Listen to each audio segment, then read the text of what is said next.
الرحمن الرحيم نحمده ونصلي على رسوله الكريم أما بعد فقد قال الله تبارك وتعالى في القرآن المجيد والفرقان الحميد أعوذ بالله من الشيطان الرجيم بسم الله الرحمن الرحيم وما أمروا إلا ليعبدوا الله مخلصين له الدين صدق الله العظيم اللهم صل على سيدنا محمد وعلى آل سيدنا محمد وبارك وسلم۔ میں نور کے تڑکے میں جس وقت اٹھا سو کر، میں نور کے تڑکے میں جس وقت اٹھا سو کر، اللہ کی رحمت کے دروازے کھلے پائے، آتی تھی سزا پہ ہم جو مانگنے والا ہو، آتی تھی سزا پہ ہم جو مانگنے والا ہو، ہاتھ اپنے عقیدت سے آگے میرے پھیلائے، جو رزق کا طالب ہو میں رزق اسے دوں گا، جو طالب جنت ہو جنت کی طرف لائے، جس کو گناہوں سے بخشش کی تمنا ہو وہ اپنے گناہوں کی کثرت سے نہ گھبرائے، وہ مائل توبہ ہو میں مائل بخشش ہوں، میں رحم سے بخشوں گا وہ شرم سے پچھتائے۔ یہ سن کے ہوئے جاری آنکھوں سے میرے آنسو، یہ سن کے ہوئے جاری آنکھوں سے میرے آنسو، قسمت ہے محبت میں رونا جسے آ جائے، آقا گدا پرور سائل ہوں تیرے در پر، میں اور تو کیا مانگوں تو ہی مجھے مل جائے۔ اسٹیج پر تشریف فرما معقر علماء کرام اور میرے عزیز ساتھیوں، دین کے اوپر عمل کرنے کے بنیادی طور پر 3 درجے ہیں۔ سب سے پہلا درجہ ہے علم کا حاصل کرنا۔ علم ایک روشنی ہے، اگر روشنی نہیں ہوگی تو انسان اپنا راستہ اس طریقے سے طے کرے گا، اس لیے سب سے پہلے علم حاصل کرنا ضروری ہے، یعنی ضروریات دین کا علم۔ باقی جو دین کی تفاصیل ہے، تفصیلات ہے،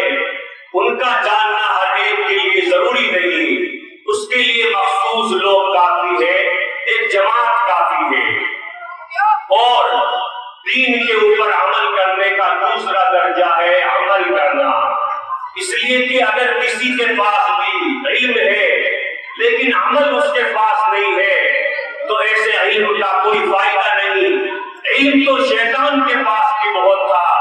لیکن وہ عمل کے اندر مار کھا گیا، اس لیے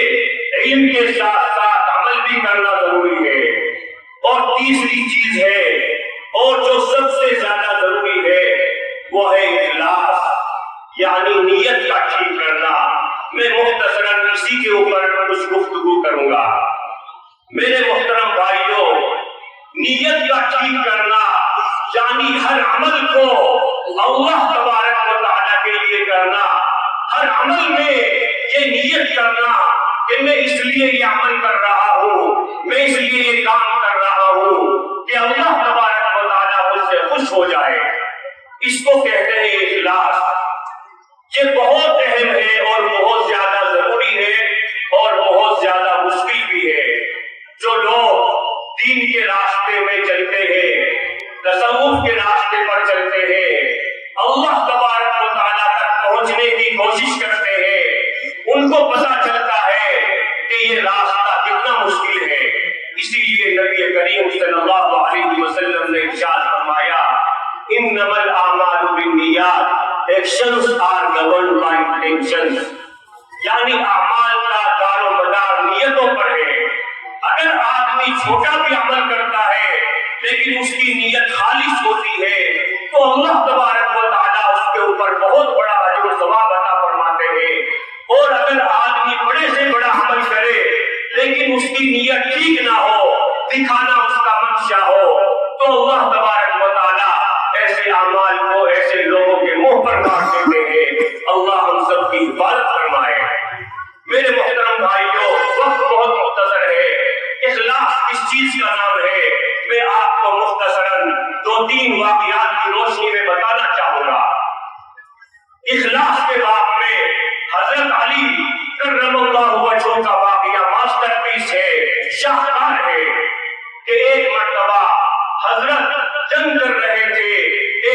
کو حضرت نے پٹخ دیا اور اس کے سینے کے اوپر چڑھ کر کے بیٹھ گئے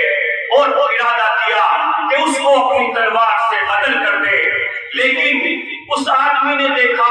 کہ اب حضرت کے اوپر میرا بس نہیں چل سکتا، چنانچہ اس نے حضرت کے اوپر تھوک دیا۔ اگر ہم جیسا کوئی آدمی ہوتا تو اور غصہ آ جاتا اور اس کے 10 ٹکڑے کرتا، لیکن وہ حضرت علی تھے، وہ صحابہ کرام تھے، وہ جانتے تھے کہ ہر عمل جو اللہ تبارک و تعالیٰ کے لیے ہوتا ہے وہی اللہ تبارک و تعالیٰ کے لیے مقبول ہوتا ہے۔ جب اس نے حضرت کے اوپر تھوک دیا تو حضرت جو ہے اس کے سینے کے اوپر سے نیچے اتر گئے اور ایک طرف ہو گئے۔ اس آدمی کو بڑا تعجب ہوا اور اس نے پوچھا کہ حضرت آپ نے تو میں نے تو آپ کے اوپر تھوک دیا تھا اور آپ نے مجھے چھوڑ دیا۔ تو حضرت نے ارشاد فرمایا کہ اصل میں جو تجھے قتل کر رہا تھا وہ اللہ کے لیے کر رہا تھا، جب تم نے میرے اوپر تھوک دیا تو اب میرا نفس بھی اس میں شامل ہو گیا، مجھے غصہ آ گیا، اس لیے اگر میں اب بھی تجھے قتل کرتا تو یہ خالص اللہ کے لیے نہیں ہوتا، اس لیے میں نے تجھے چھوڑ دیا۔ یہ بات سن کر کے میرے محترم بھائیوں، اسی لیے جو مخلص ہوتا ہے اللہ تبارک و تعالیٰ اس کے ہر کام میں مدد کرتا ہے، اس کے کسی کام کو ادھورا نہیں چھوڑتا۔ چنانچہ اس نے کہا کہ اگر ایسی بات ہے، آپ لوگ ایسے ہوتے ہیں، اسلام ایسا ہوتا ہے، مسلمان ایسے ہوتے ہیں، تو میں اسی وقت کلمہ پڑھ کر کے مسلمان ہوتا ہوں۔ چنانچہ وہ کلمہ پڑھ کر کے مسلمان ہو گیا۔ اسی طریقے سے حضرت سعد بن ابی وقاص رضی اللہ تعالیٰ عنہ نے جب مدائن کو فتح کیا تو فتح کرنے کے بعد جب فوج اکٹھا ہوئی تو ایک فوجی، ایک عام مسلمان فوجی ان کے پاس آیا حضرت سعد بن ابی وقاص رضی اللہ تعالیٰ عنہ کے، اور اس نے اپنا چہرہ چھپایا ہوا تھا، اس نے ایک چیز رومال کے اندر رکھی ہوئی تھی۔ حضرت سعد بن ابی وقاص رضی اللہ تعالیٰ عنہ نے اس کو کھولا تو دیکھا کہ وہ مدائن کے بادشاہ کا تخت تھا، وہ سونے کا تھا اور اس کے اندر ایسے قیمتی زیورات لگے ہوئے تھے کہ اگر اس کی نسلیں بھی اس کو بیچ کر کے کھاتی تو شاید اس کی نسلوں کے لیے بھی کافی ہو جاتا۔ حضرت سعد بن ابی وقاص اس کے اخلاص سے بڑے متاثر ہوئے اور انہوں نے کہا کہ تمہارا نام کیا ہے؟ اس بات کے اوپر اس آدمی نے، اس صحابی نے اپنا چہرہ پھیر لیا اور چلا گیا یہ کہتے ہوئے کہ جس اللہ کے لیے میں نے یہ کام کیا ہے وہ اللہ میرا نام بھی جانتا ہے، میرے باپ کا نام بھی جانتا ہے۔ چنانچہ وہ چلا گیا اور کوئی بھی اس کا نام معلوم نہیں کر سکا۔ چنانچہ حضرت سعد بن ابی وقاص رضی اللہ تعالیٰ عنہ اللہ تبارک و تعالیٰ سے دعا کرتے تھے کہ اللہ میرا حشر بھی قیامت میں اسی کے ساتھ فرمانا کہ اس کے اندر اس درجے کا اخلاص ہے۔ میرے محترم بھائیوں، آج ہمیں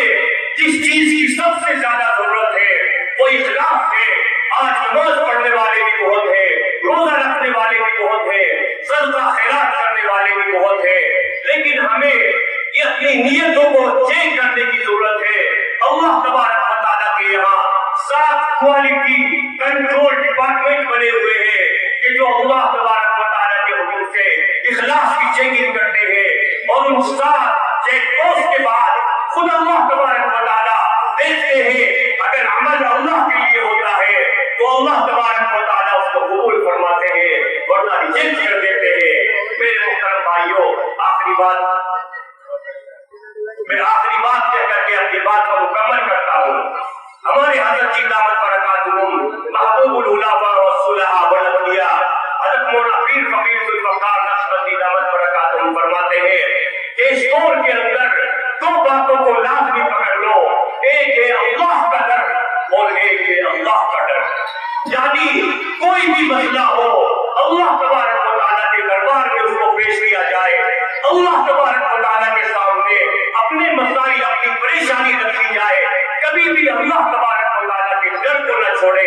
اور ایک ہے کہ آپ نے کتنا بھی عمل کر لیا، کتنے بھی زیادہ عمل کر لیے، لیکن کبھی بھی اللہ کے ڈر سے، اللہ تبارک و تعالیٰ سے بے خوف نہیں ہونا چاہیے۔ ہمیشہ اللہ تبارک و تعالیٰ سے ڈرتے رہنا چاہیے کہ پتہ نہیں اللہ تبارک و تعالیٰ کے یہاں میرا کون سا عمل مقبول نہ ہو، کون سا عمل مردود ہو جائے۔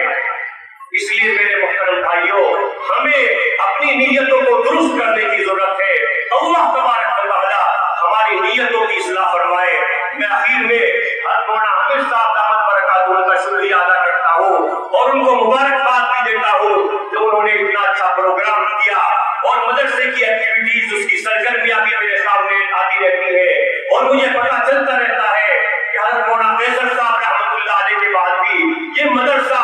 دن بدن اللہ تبارک و تعالیٰ کے فضل و کرم سے تعلیمی اعتبار سے بھی ہر اعتبار سے ترقی کر رہا ہے۔ اللہ تبارک و تعالیٰ اس ادارے کو اپنی بارگاہ میں قبول فرمائے اور ہم سب لوگوں کو بھی اپنا ہر عمل اخلاص سے کرنے کی توفیق عطا فرمائے۔ اب میں اللہ میں ان دعائی اشعار پر اپنی بات کو مکمل کرتا ہوں۔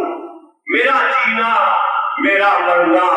الہی تیری خاطر ہو، میرا جینا میرا مرنا الہی تیری خاطر ہو، میرا رکنا میرا چلنا الہی تیری خاطر ہو، تیری چاہت کی دعوت میں سرے بازار یوں پھرنا، تیری چاہت کی دعوت میں سرے بازار یوں پھرنا، میرا نوشہ نشیب ہونا الہی تیری خاطر ہو، وفا کی راہ میں چلتے ہوئے دیوان ہدہد کا،